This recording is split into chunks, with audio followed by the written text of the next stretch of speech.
Hi, my name's Shawn Shaler. That's my friend Chris Ford, aka the Objective Geek of YouTube and Twitter semi-fame.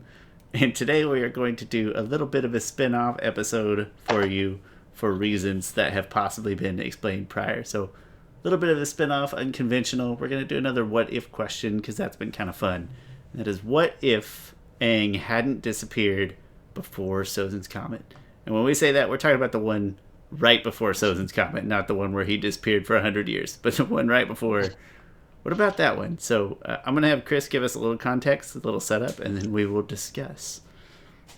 Yeah, so as before in these what if episodes, we take one little flashpoint from the series of Avatar and go through how the events would unfold if something slightly different happened and what ramifications that would have on the story going forward. We might not go too far deep into things, but we'll get to like a natural point. And this is all on top of our heads right now. We just kind of give and take with our opinions and thoughts as it goes. And yeah, that's pretty much the gist of it. I'm not going to say that's the most well-researched way to go about it, but it does have a nice brainstormy effect of like any idea that comes out of your mouth feels like it could at least be explored, if not necessarily valid. So Yeah. I won't pretend that it beats like hardcore research and rationale, but it certainly makes for the most entertaining ideas. So yeah, we just covered in real time. I don't know when this episode will actually appear, but in real time we just covered the episode where Aang essentially sleepwalks off. He's having a moral dilemma of does he kill the Fire Lord or not when he approaches him and hopefully beats him. Man, he's just kind of glossing over the fact that he's actually got to fight him first, of whether or not he should kill the Fire Lord, and he sleepwalks off, and he meets the lion turtle that helps give him the answer or give him his answer. So, do you want to set the flashpoint like Yes, the before he flashpoint would walks be off that so that he doesn't meet the turtle at all? yes, he never falls into that weird sleepwalking thing. He just like Destiny doesn't just grab him and gravitate him towards the lion turtle. He just goes to sleep. He wakes up and Let's call they it a just go bad along sleep. with He gets a bad sleep because he's nervous. yeah, it's Like, probably his best sleep.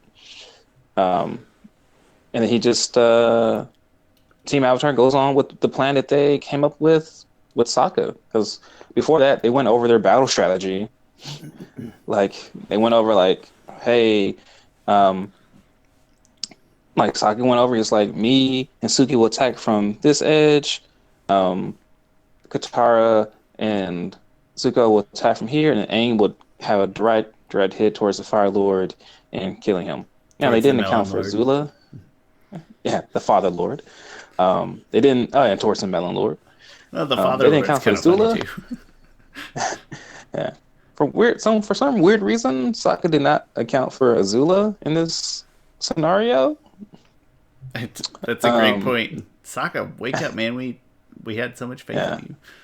maybe he took Azula off the board because Toph was technically off the board as well. I mean, I don't think that's why when that's bad simulation. Um, but So they. so in this Oh, I'm sorry. Go ahead. No, I'd say in this case, they go ahead and go with that plan, which in talking with Zuko, I mean, they would know, just as they know in the series, exactly where Fire Lord Ozai is going to be raining down fire onto the Earth Kingdom. So they will probably all, uh, instead of Aang being lost, they would ride on Appa and go there 3 days or whatever the day of the comet. Which means a couple things don't happen. Aang doesn't meet the lion turtle, so therefore he doesn't learn spirit bending. They don't, since Aang isn't lost, they don't need to go get June, which hey, I would miss seeing June. I really like seeing her again. That's not where I Um, thought you were going. I agree. I thought we are going to the next big thing. Whatever, June. isn't it? Yeah, No, I agree. that's not. I would miss June, but I was like jumping the shark a little bit. No, you're right. That wasn't the. Bait, That's not bait and really huge switch. ramifications. Like, oh no, they didn't meet June. Everything's How is she ever going to meet Combustion Man if they don't talk to her now and send her after him? How is that going to happen?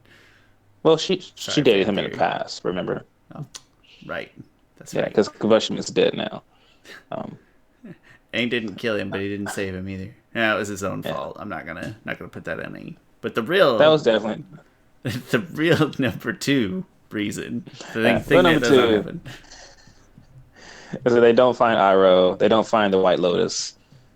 And that moment between Iroh and Zuko does not happen, which is the objectively the greatest moment in Avatar: The Last Airbender, to Objectively, my because Sean's opinion. two out of Yeah. two podcast hosts agree. So Yeah. I, It's like those dental commercials. Two uh, out of two podcast hosts agree that and then the third podcast host is Iroh asleep Zuko or reunion something. is the best moment in Avatar: The Last Airbender. I would be, yeah, I would recommend it in that sense. I keep thinking there's an episode of Reba, which my family used to watch Reba somewhat religiously, and Barbara Jean is excited because one of the girls wants to become a dentist, and she's like, now together we can be the 4 out of 5 dentists that recommend stuff, and that always struck me as So, pretty like sitcom appropriate comedy. So I know it's probably the less exciting path, but it's the more interesting path to me, or at least when we're coming off the top of our heads, is that the White Lotus still is at Bossing Say. Like they're still there. yeah, I think they still get there. They're still yes, scheming, probably coming up with their same plan to take back Bossing Say. Iroh probably has a certain amount of intelligence to the Fire Lord's plan, so we don't get the touching moment, but we still get the White Lotus badassery that's yeah. about to None go of down. that, absolutely none of that changes because it's not like no additional characters helped them in that invasion. Um, It might even and be so yeah, more covert, less attention, more of a cool surprise for us as the viewers when you see this whole group together. Like, that's what the White Lotus is. That's awesome when you just see him taking back yeah. Bossing Say. So, yeah, I don't know why I'm leaning to that path first, other than it seems like it would be really interesting to be introduced to the White Lotus officially just by seeing him take back Bossing Say and maybe even head off some of the attack on the Earth Kingdom if they got through things fast enough. I mean, they don't seem. I don't think they were that fast to go from the Earth Kingdom. I'm guessing Iroh Ozai attacked the Earth Kingdom from the most close border, which is um, Northeast? which would be the like the west side of the Earth Kingdom. Bossing Say is like in the northeast part, like more the northern, yeah, like northeast. Okay. I gotta Google a map. I'm out of sorts altogether. Keep going. Like, don't wait on me. I'm just. Um, yeah, so that part of the story still remains the same, still remains unchanged, but Team Avatar will be headed towards the eastern side of the Earth Kingdom to meet um, the Fire Lord and his airships and everything like that, which means that Azula is because Zuko never talked to Iroh, and Iroh never suggested that he goes to the Fire Nation and fight Azula. Azula would just be crowned Fire Lord. She would have no one there to challenge her claim to the throne or anything like that. But is that like maybe not? I don't know. Like, maybe that doesn't impact her a whole lot. Like, she'd be crowned now and just True. kind So we'll have to see where we get there. of. Okay, that's Um, fair. but first, I could see that first not team, mattering in the short term, other than she's just like up on her high and mighty throne, getting like a false sense of security or something. yeah. Um, so it would be so essentially against Ozai's forces. So before it was Aang, Toph, Sokka, and Suki versus the airships and Ozai, but now it would be Aang, Sokka, Toph, Suki, Katara, and Zuko versus all of them. So I would guess, but they would be on Appa, um, which Toph would still. I would guess it would still be Toph and and uh, and Suki and why can't I think of freaking names? Toph, Suki, and Sokka taking out the airships because that worked perfectly fine without them, But could and they it be would there be earlier? Could they get to the armada before it takes off? oh Like I feel like we have saved yeah at least a full no day, right? At least on their side, no maybe not you're on the. yeah you're right yeah So let's take it because out a they little went easier before they're already in the air and stuff is deadly. yeah but wait a minute where did they take off they took off from the Fire Nation. Yeah, because they would have had taken off from the Fire. Okay, well that's So are they in transit? I mean, we're gonna have to just kind of guess here, but well the airships. I think what if the Illhound? I'm trying to think of where. I'm pretty sure I could look it up. I found a map that, Because I mean, it was kind of nice and kind of helpful, but mostly it made me realize that I want a map on my wall. Like, I want one of these very artistic maps on, like, that kind of leathery fake hide stuff. So it wasn't helpful as much as it was distracting, but um, I think it's fair to wonder if the Armada would have been in transit, if not still kind of hanging out in its Fire well, Nation yeah, base. I'm just curious. I don't know if they were at their like. I could see them starting their. I could see them like at some midway point between the Fire Nation and the Earth Kingdom, but not necessarily taking off. No, they would have taken off straight from it. I'm just curious where Master Piandu says that the Eelhound would get them to. I'm gonna listen to it real quick. I'm just going to gesticulate while you're listening.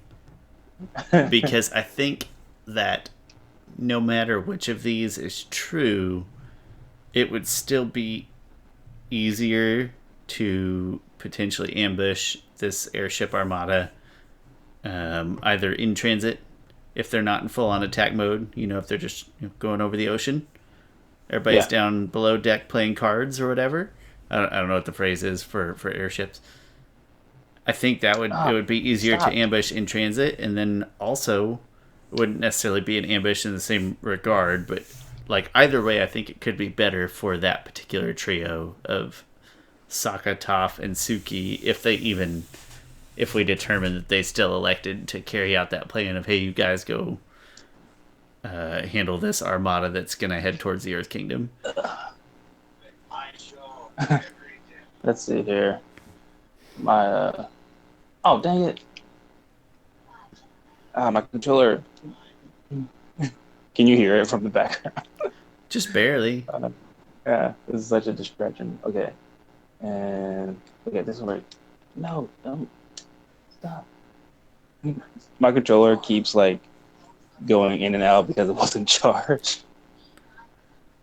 I have a power strip under my TV with all my favorite consoles, but to be safe, I unplug or I turn that power strip off like at nights and stuff because there's a storm or whatever. But that means that my controllers and my Switch are never charged. Yeah. Okay.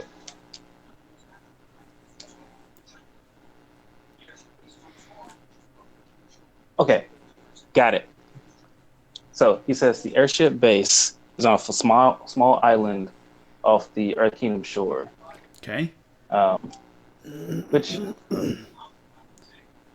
so that's where the ships are at. Which I was thinking that was important because it was in the Fire Nation, and they will come more into conflicts with like all the Fire Nation forces. Also, Azul would be closer there. All right, so the airships are on a small base, which it's still a military base. Like, maybe it gets harder if they're on the ground in the military base. I would think it might be somewhat easier if they're in the air. Maybe not. That might be stupid either way. Oh, you think it would? Do you think it'll be easier to take out the ships before they take off? Relative to them already being in like full on attack mode, everybody in position, all in formation. I feel like I would rather have them in transit in between the two and unsuspecting because nobody's supposed to know about their plan. But then there's still the logistical issue of, all right, how do you actually do it? Like, you just have your flying bison and your three people. But I still think it'd be easier there. Parked in a small base, maybe the hardest, right? Because it's still a military base of some type. Yeah. That one's a little sketchy for me. Either way, I'm having trouble deciding the logistics of how they actually get it all to go down. I would think that they would want to take out the ships before they get in the air. So I do think that they would be fighting before the ships get up. Maybe some type of guerrilla warfare, some Sokka clever designer invention to disable them all. Invention's like too strong a word, but more of a guerrilla tactic, sneak attack. Well, yeah, I think Toph would quickly take out the rudders, and I think Sokka would come up with that plan of like, well, I invented these airships. If this little rudder is off, Toph, hurry up, go take out all the rudders. Then they don't even get up in the air in the first place. I like that. So maybe it is easiest before they leave the ground. Less of a logistical in-air nightmare to deal with. Yeah. And I can see them doing that fairly covertly. Because you don't have to, like... I think Sokka is smart enough to make that plan. And then, once they're all grounded, right, it'll be like some cinematic thing of like, all right, let's go. And then they all, like, airships up. And then it's like, just like bolts and nuts flying everywhere in comical cartoon fashion. Okay. So if they are under stealth attack, does it? In my head, it attracts the attention of like either Ozai says, "Hey, the Avatar knows our plan and he's here, so he goes there," or maybe they don't know that the Avatar is there, but maybe it attracts Azula or somebody else's attention to come to their aid. Like, does it draw anybody else out of the Fire Nation that might be tactically useful? I think Azula is stuck. I don't think she gets any messages close to it. I mean, it's like miles away from the palace. Is Ozai on the base then because he was part of the Armada? Yeah, Ozai's definitely there. So Ozai would get that notification. Ozai would Ozai would meet everybody. Guys. So maybe you just want to disable the airships. You spoiled my plan.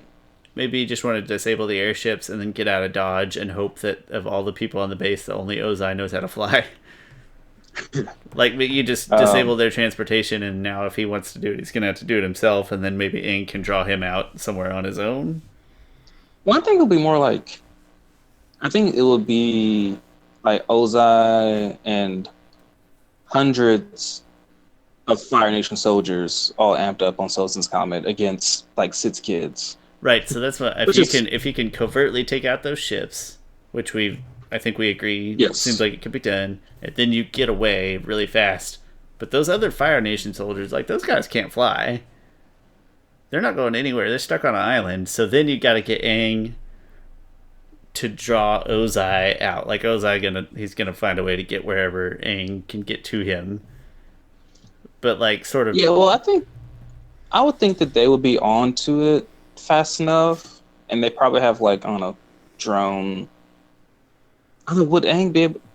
So the smart thing for Aang and them to do is be like, oh well, we stopped their ships.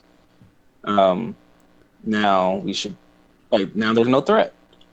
But I would guess Fire Nation would still be a threat because they can still. It would just be ships. Like, they would have to be shipping to the mainland. But, honestly, I guess they would get on. Yeah, I guess they would get on to their boat ships, not their water ships. Ships is such a vague word. It is. They're boat ships. The thing is, though, like, boat ships you don't need a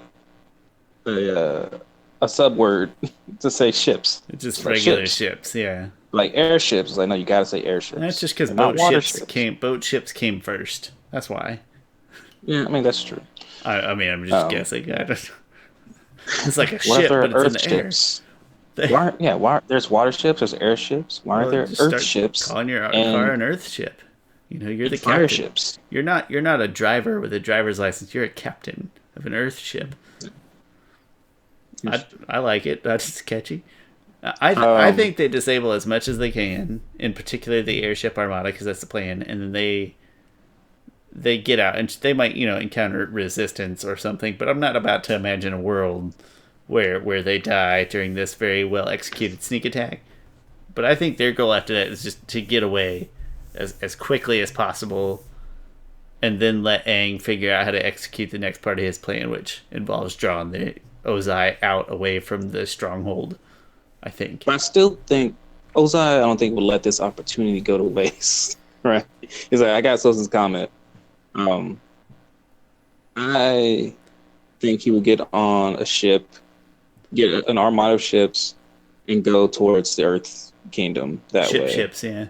So sure, then he won't they're be just able like to rain. they're just like raising it, but just from the water, like as far as they can reach. No, probably foot, right? We're like an infantry. Like, all right, we're just gonna do this on foot. Yeah. Which, okay, I can give you that. And then they're still Or got a maybe they purpose, have still doing their those thing. smaller war balloons that they have. And I would think they would have dozens of war balloons.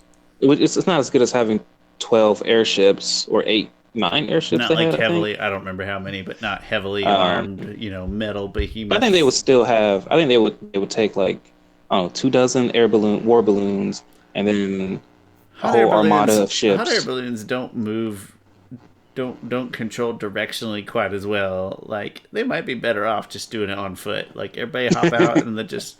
My wife's mother was a fan of hot air balloons, and the biggest takeaway I have from that is I was told that they do not directionally not very sharp, so they might just be better on foot.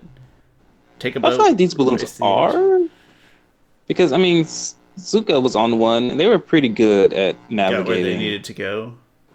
Yeah. Okay, so you're vouching for attempting the raise via war balloons. Yes, and ships. Yeah. Well, ships to a very limited extent. The first 10 feet.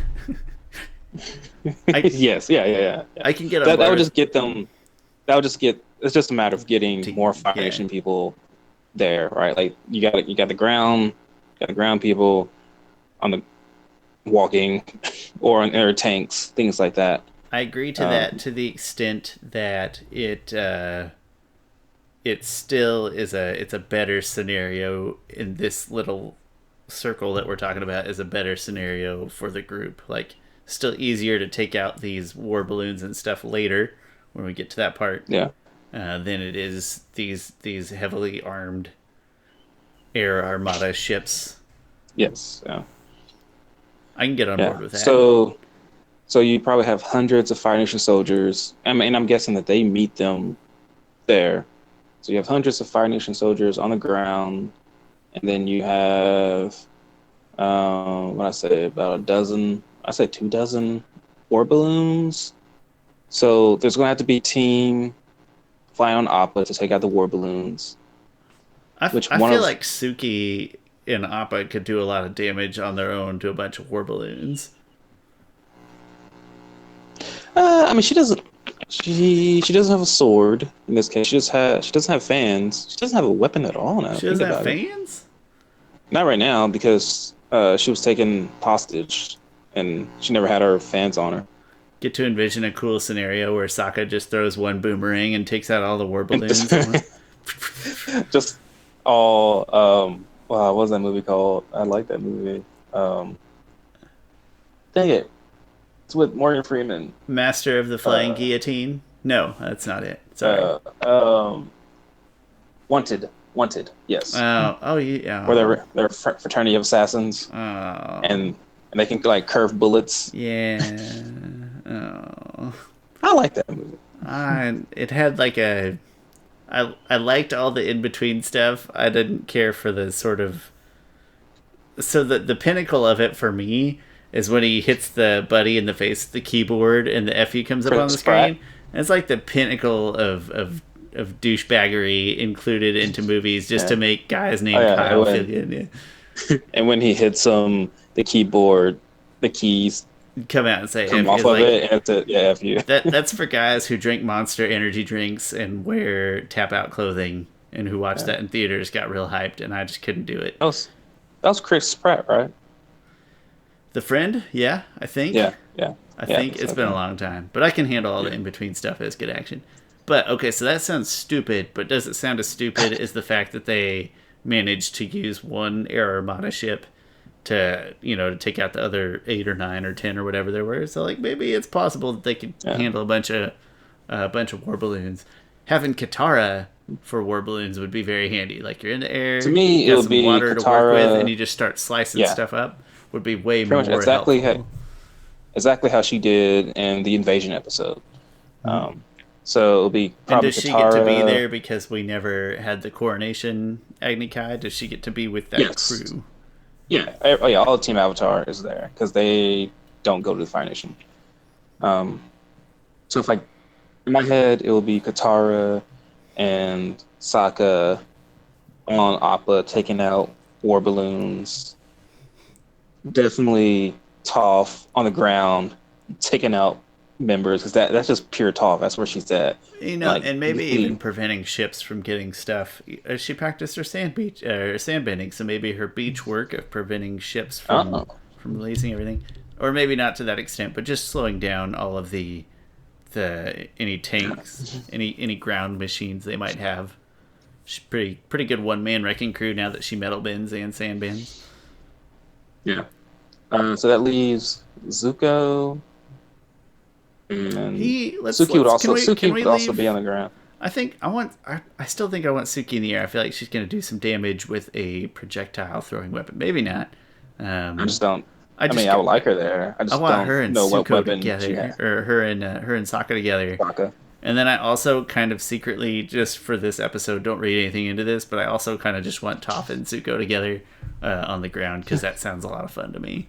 Some bonding experience. Suki is admittedly more pointless in this without weapons and stuff. I still feel like you don't think that she could take, like, Sokka's like, man, I don't know if I can hit all 12, and she just like takes this boomerang and throws it and just. You know what? She's good enough that I think she'll be able to find some type of weapon. I don't think she was. Wait a minute, she must have her fan because Sokka said fan and sword. I think either way, I want her in the air personally. I don't know that it's the better place for her, but I think she's going to be able to work with Zuko or work with Sokka and Sokka's weapons. Yeah, she has Sokka's back, and she is good with every weapon that you put in her hand. She seemed not as useful in the situation on the ground. So situation on the ground, I mean, she's going to be good either way because she is our number one Nonbender. In the series, so she's gonna be useful everywhere. But I just like to envision that she gets to stay up there with Sokka, and then Zuko and Toph are down on the ground, and Zuko maybe has some helpful insight as to how things are gonna. He's like, hey, 3-4 tanks gonna go out of there, and Toph's like, nope, just seems. I want to see that teamwork there. So now we have the main matchup is Aang versus Ozai. Which I feel like will go exactly how it went in the show. It's up for. I feel like. The fight's going to be all over the place. And Katara, I'm not sure will be able to help him out. I don't think they can stick with him. The way that they're jumping between these giant spiders and pillars, like even if they wanted to. So in my head. The rest of Team Avatar has the rest of the Fire Navy kind of at a stalemate elsewhere, just holding down the fort.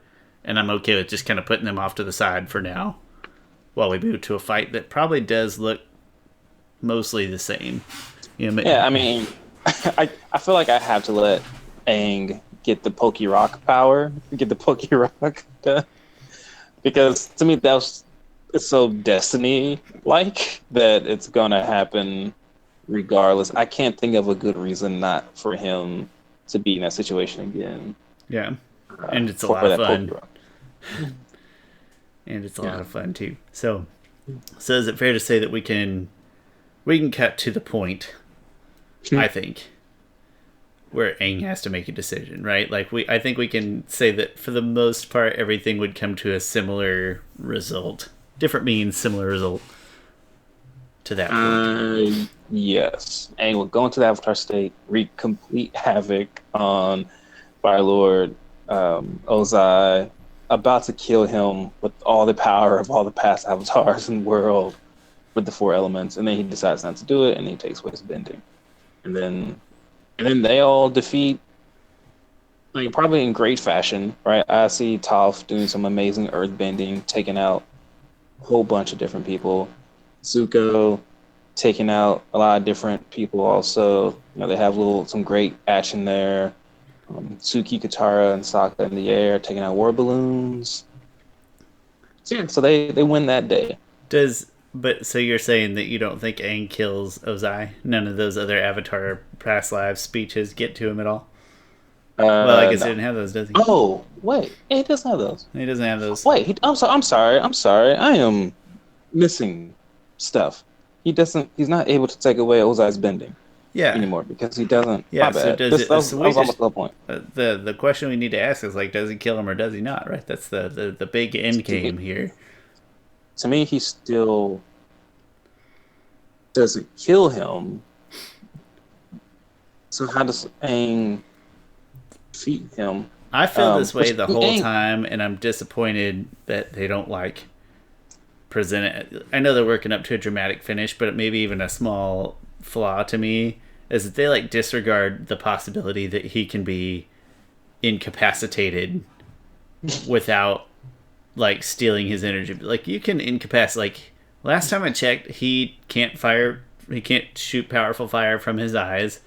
I think that they're like Aang could, in creative Aang fashion, find a way to incapacitate him. Like, all right, you encase his whole body in stone and then surrounded by a layer of water. Maybe the first layer is water and ice to subdue his abilities, and then stone, and then you suspend him in midair in this ball of air until we figure out what the hell we're going to do with him. Like, I feel like you can completely he does. He pretty much does what incapacitate him. Yeah, I think what happens is he goes into Avatar state. He's about to kill Ozai, and he doesn't do it. He says, he's pretty much the same thing. No, I can't do it. And then Ozai pretty much says, like, even with all the power in the world, you're still weak. And then Aang he pretty much does exactly what squashes him with his hand. No, I'm just. He pretty much does exactly what Juan does to Vaatu. I feel like that would be kind of suffocating. Which that's fine because he'll pass out. Once he passes out, you throw him in a really cold prison like they did. What's his name later on in the ice prison? Yeah. Oh, they only need to. I think they only need to incapacitate him until Sozin's Comet is gone, because he cannot take out all 6 members of Team Avatar by himself, especially with Aang, who has access to the Avatar state at this point. Especially if he's in any kind of like. If you told me, hey, if you wrap him in ice and then brick, but during Sozin's Comet he's just so powerful that he just opens up his palms, it blows out, and I'd be like, fine if you're gonna be that picky. But once Sozin's Comet's gone, if you've managed to incapacitate him, and I think Aang finds a way, he's not gonna have that same ability. Which I think is a fine if less interesting solution. What I want to happen is for him just to kill him. Or Aang, takes out the air out of his lungs, and then he passes out because he can't breathe. But he doesn't die. He dies. Oh, hey, that's kind of like, what if he uses airbending, and it just like pulls the air from his lungs just to make him pass out, like a nice touch. Like, I don't need the Avatar state to beat you. I don't need all the powers of the Avatar. Just like classic airbender move. The airbender, which is like of bloodbending almost. Which I think is poetic justice. I think so, because the Fire Nation wiped out the air nomads, and it's like, no, air is a powerful element that you just underestimated. Like, we're actually one of the most powerful benders we can be, but power isn't what we aspire to, right? We hold ourselves back. We don't thrive and lust for power like the Fire Nation does. Even though he never gets that speech, that's still kind of his way of like staying true to himself and staying true to his duty as the Avatar. Yeah, some kind of he invents the lung decompression technique. The name is a work in progress. Take your breath away. So it really shows that not only did Aang not go back on the air nomad philosophies, but he furthered them even further, reinforced them. I have this cool vision in my head of like Ozai still shit talking him, and he kind of draws the breath out of his mouth a little bit, but you can like see it, like you see like a wisp of white, but then Ozai just kind of like like going on Emperor just Palpatine and shriveling up a little bit, or just like Zahir does against the Earth Queen, but he doesn't take it that far. yeah, Deadpool. We have all this great evidence to work out for. He just like shrivels up and his eyes get all big and he's like, "That's a great idea." And his little breath, and then Aang just like little bit, just enough for him to keep staying alive while he's entrapped in his tomb. I kind of like that. I dig that a lot, actually. I mean, it's not as fun because you don't get the energy bending, and somewhere else along the line, we're gonna regret not having energy bending if we can't reintroduce it. But I think that's a pretty satisfying ending to this series, though. And then we're assuming also, I think that the White Lotus fight kind of goes down the same way it did. Yeah, White Lotus fight goes down exactly how it did before. So Team Avatar has defeated Fire Lord Ozai. But Azula's still on the throne because she hasn't been beaten yet. Azula's still on the throne, but she is now like and outnumbered. Which then makes her the big bad of the series, which is fitting. I guess I feel like she would need a power up though, because she's definitely not as strong as. She's like the fourth strongest person at this point, because even Zuko is stronger than her. Katara is stronger than her. Katara's never lost against her. Aang is stronger than her. Iroh. I don't think the story extends. I think they go and she's crazy and they're getting just being insane and outnumbered is easy. Like I don't think it extends the story. I think they just they take her out pretty quick. I think they just I don't think it's that much work to get into the Fire Nation. And even if they want to like call up the White Lotus, like, hey, we're gonna go invade the Fire Nation and we're gonna put Zuko on the throne. Like whether they need Fire Nation's help or just Team Avatar's help, I think they could do it. Now that's not as like it doesn't feel as satisfying because it's a little anticlimactic, but it doesn't have to like maybe she's going crazy and Zuko could still say no. I think I need to be the one to do this. I think some kind of Agni Kai can still happen. True, Agni Kai can still happen. You're absolutely right. In fact, I think everyone would be fine with the Agni Kai still happening. Like it'll be agreed upon because honor calls it to be. Well, and it could be a pretty similar outcome. The only difference is instead of just Katara as a backup, you got everybody pointing their guns at you now. Yeah. Also, it's still just an honorable Agni Kai, yeah. And everybody trusts Zuko. It's like a sign of, hey, we're not going to intervene. This is you. We believe in you. Yeah. It's not like they have to take over the Fire Nation, right? Because that was never the plan. The plan was never like, hey, we need somebody on the throne that can be on our side. They're just like, we just need to stop the Fire Nation from invading all of these villages. So I think they're going to go in and be like, hey, we got to go to the Fire Nation. Just like, we got to defeat Azula, regain honor to everybody. So Fire Nation needs to regain honor. So then I can see it being let's make this come down to tradition in Agni Kai, Zuko versus Azula.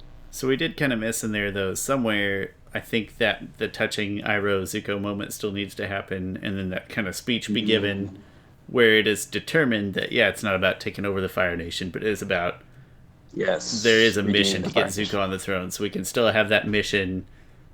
Still the purpose, and then also still the touching moment. So maybe it just happens back at the Fire Nation, when everybody retreats back to the Fire Nation to face Azula, who becomes the ultimate big bad. Which what I like about this is that I've never been the biggest Ozai fan. I've always complained that like evil for the sake of being evil, and we've always discussed Azula being a more satisfying villain. So in a way, this is kind of gratifying too.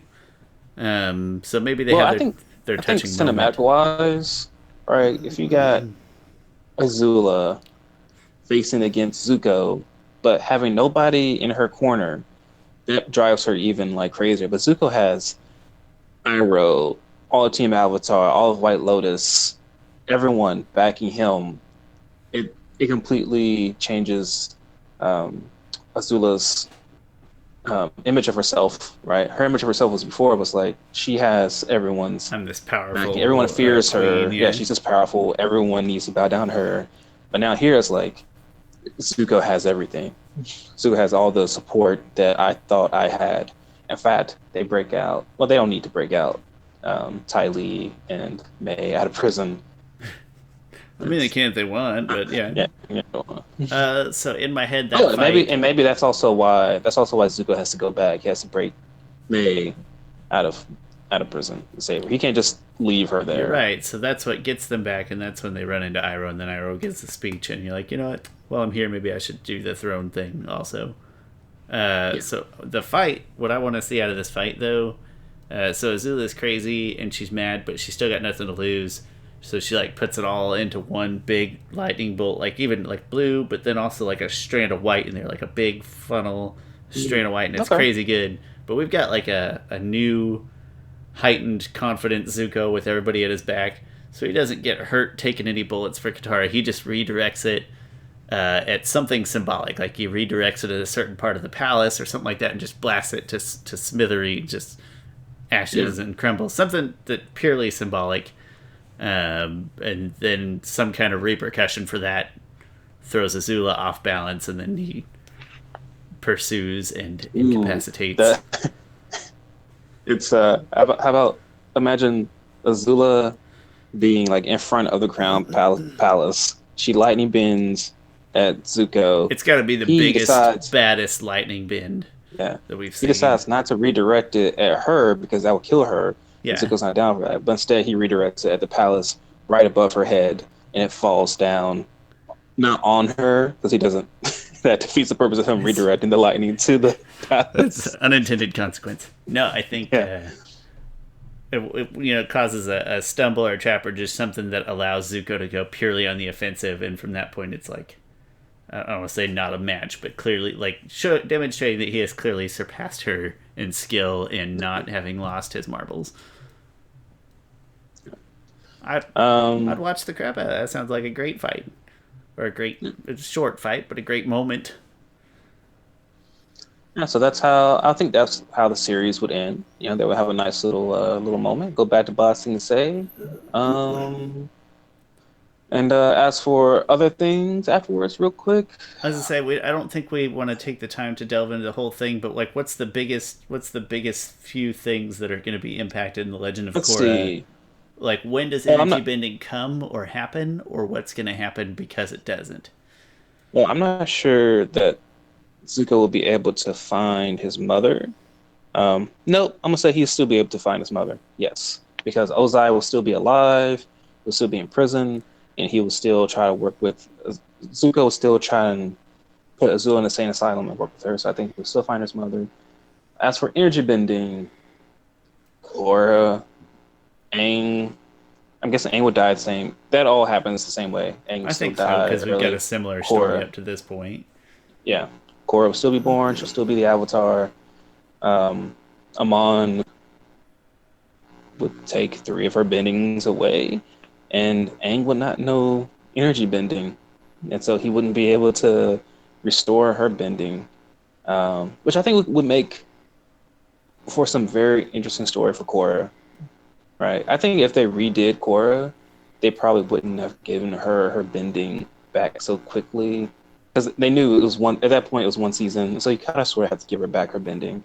But that would delve into some really interesting story. Maybe Korra would have to go on a journey of more find herself and everything. Spiritually, she has to figure out how to undo what was done to her. I think she'll be able to figure it out through a lot of trial and error. And also she'll become even more spiritual, probably just using airbending. She when she can't focus on her what am I trying to say? When she can't use those other bending types as a crutch, and then she goes on a spiritual journey, and she learns platelet bending to fix herself. No, I like the idea of her becoming generally more spiritual. I think crutch is the right word I'm going to use. She doesn't have the physical abilities at that stage to land on as a crutch, so she's got to turn to other things. And also, I think harmonic convergence, when that happens, it's enough. I think everything is so spiritually heightened, it might be enough to awaken her other bending. It can awaken her bending. Because Rava would be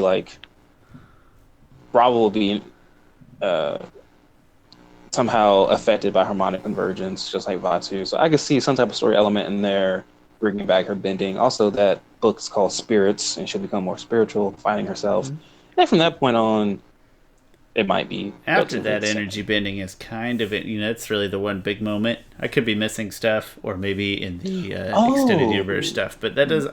I can't think of other things personally where energy bending comes into play. I mean, Korra uses it in her fight against Vatu, which I think that would still happen. Maybe Um, that's what would awaken it, or part of where she would discover it, or understand that she had to use it and then discover it in her yeah, spiritual journey. Learn how to energy. Maybe she comes in contact with the lion turtle in some way, shape, yeah, or form. yeah. The lion turtle's out there somewhere. I'm comfortable saying that it could still be passed on just as it was given to Aang in a fashion that was timely, not given to taught or Yeah. understood by. Although, wait a minute, my bad. Amon, gosh, I'm sorry, I went over some. Amon never happens because Aang never takes away his dad's bending. Oh So yeah, yeah, yeah. See, I Amon forget is that stuff never, because that's in the pieces yeah. that. So Amon is never influenced to learn how to take someone's bending away. I Um, mean, well, could Amon mm, could he still be the influence is different, but could he still very well be a bloodbender against yeah, Aang for taking his dad I think away he or would whatever? still be a. I think he could still be a bloodbender, still be a villain. I'm just not sure he'll have the ability to take bending away because he was so inspired. I mean, he could still figure it out, honestly. Because if he thinks about chi blocking, the way he figured out the way the way he takes up people's bending is he uses part of chi blocking because you understand how chakras flow and everything, and also it's water healing. He will still have that ability. Um, But what you've just and said does it. I don't know. I mean, I agree that the inspiration wasn't there, but I feel like he could. I think he could still. It would like he wouldn't be motivated to take people's bending away, but he could just generally have learned about or figured out chi blocking and put these pieces together on his own. I get why the yeah, maybe. inspiration's not there, the original idea, but he had some free time on his hands as a young lad to figure all this stuff out. Yeah, Um, I mean, I'm guessing. Maybe he's a Um, descendant of Ty Lee. yeah, I mean, Yukon would still get away as he got away from before. He'll probably still go to. He'll still have kids, and he'll still be a crappy father. The only Mahan issue probably is still think that. now he has bending when he gets away, which could be interesting. Yeah, I don't know. I can't. I have no idea from there from No, that it's point. well, it's a pretty big Yeah, can of worms. I would like to yeah. think that I'm not like a real believer in destiny or anything, but I would like to believe that Amon still could have had I'm the inspiration to put pieces I'm gonna go together with the as a story that bloodbender. we came up with. Like, Mahan takes away Course 3 bending, um, and which will be even more crazy. Like, who the heck can take away bending? Like, not even the Avatar can do That's that because he's never wild. done that before. That's wild. Or well, yeah. It's I sort of just for a second I flipped on my head. I was like, or he could just be like a really powerful, infamous bloodbender, and they could just know in advance Yeah, and take all the mystery. But it's got less like theater to it without that. yeah, But I generally like the idea of having essentially a whole season where Korra is down to her last element and having to fight through yeah, that and go on a journey to learn how to heal herself, maybe in the same path or a similar path to how Amon learned to bloodbend like that in the first place, or how to take people's bending away in the first place. Similar journey in reverse. yeah, I'd watch it. yeah. But yeah, I'll watch it. And what's most important is I think the result from the first season that we have discussed is still pretty satisfying too. Granted, you don't get to see a lion turtle, but it's still a pretty satisfying ending that I think we put together there. Yeah. Yeah, that's interesting. I didn't think gosh, how long have we been talking? Almost 50 minutes. Didn't think Yeah. that was gonna be a 50-minute conversation. I always Oh, underestimate. that's a good thing. That's a good thing. Yeah. As long as it doesn't feel forced. But on that note, I have nothing left to say, so I'm not going to force anything else. I'm just going to say, Chris, thank you for joining, and everyone else, thanks for bearing with a couple of these I'm just going to call them one-off episodes that are occurring for reasons. And we hope that there is an additionally regular scheduled episode following this as shortly as possible. Thank you, everyone. Thank you, Chris. I'm Shawn. That's Chris. Objective Geek on Twitter and YouTube. I'm Shawn Shaler. You can find the podcast on last_podcasters on Instagram and Twitter. And we also have a Last Podcasters Facebook page. So check us out there. Thank you for watching and listening or whatever it is you do to absorb our content. And we'll see you next time.